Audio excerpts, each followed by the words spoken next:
जमाने में आरजेडी परिवार या यूं कहें कि लालू जी के परिवार के साथ जो सबसे मजबूत आधार स्तंभ संख्या रहे हैं मोहम्मद शहाबुद्दीन जी, उनकी मृत्यु के बाद से उनकी जो पत्नी है हिना साहब जी, वह या वो पूरा जो परिवार है वो आरजेडी से दूर होता दिख रहा है।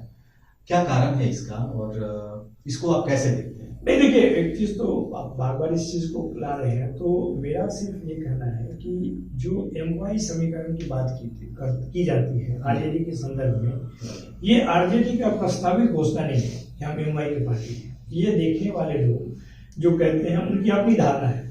अगर हमारे पार्टी में देखेंगे तो हर समुदाय के लोग हैं, हर जाति के लोग हैं। इनफैक्ट 10 महिलाएं हमारे यहाँ विधायक हैं।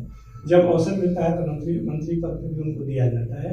जब विधान परिषद में भेजा जाता है तब भी मुनी रजक जी को या भगवती जी को लोकसभा में टिकट दिया जाता है। तो ये तो एक धारणा बनाई जाती है कौन किस का रिप्रेजेंटेशन करता है। जिस समय की आप बात कर रहे हैं उसमें शहाबुद्दीन एक थे। वैसे बहुत लोग थे जो कि उस समुदाय के चेहरे के रूप में या नेतृत्व के रूप में आप देखेंगे तो फातमी जी उस समय थे, अब्दुल बारी सिद्दीकी उसी में से, आपको सीमांचल के गांधी के रूप में जो जाने जाते थे, कई लोग थे। और वो हर पार्टी का अपना अपना आधार वोट होता है, कौन क्या करता है।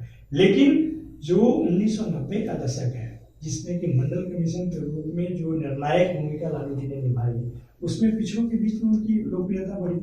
जो आडवाणी जी को गिरफ्तार किया और दंगों से बचाया, क्योंकि आपको ध्यान होगा कि सोमनाथ से अयोध्या तक यात्रा के जो रूट थे उस रूट में कई जगह दंगे हुए और 2000 से ज़्यादा लोग मारे गए।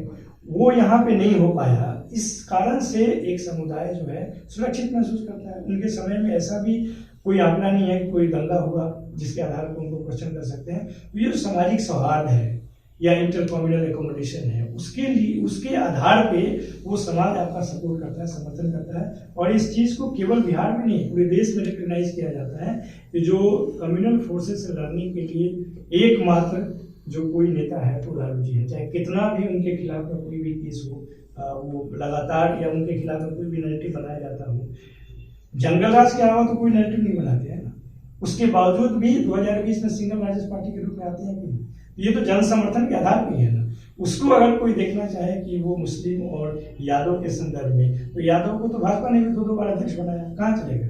अभी कुर्मी को बनाया है, अभी पिछले बार 2 अति पिछड़ा को उन्होंने उप मुख्यमंत्री बनाया, अभी एक भूमियार और एक कोयरी को बनाया। तो जातियों के आधार पे कौन कहता है कि हम काम नहीं करते हैं और करता है, वो आप भाजपा से बेहतर कौन बता सकता है।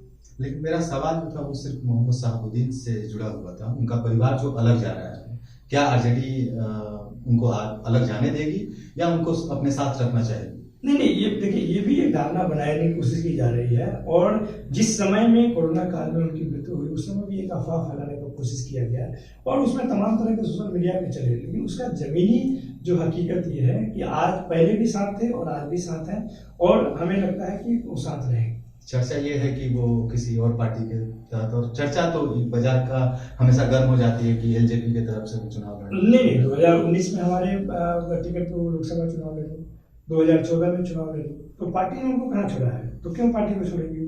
आपके ही सरकार के समय उनके बेटे पे केस होता है, मुकदमा होता है, उनके तरफ से ये कहा जाता है कि ये फर्जी है। नहीं, ठीक है, देखिए, केस फर्जी है या नहीं है वो तो पुलिस जो किया है। अब आप कहें कि पुलिस के द्वारा केस आरजेडी ने कराया है, ये तो अलग चीज है। पुलिस अगर किया है तो वो मंत्रालय, गृह मंत्रालय तो नीतीश सिंह के पास था। और पुलिस के जो काम अगर मान लीजिए वो गलत भी करता है तो पता चलेगा तो खत्म हो जाएगा।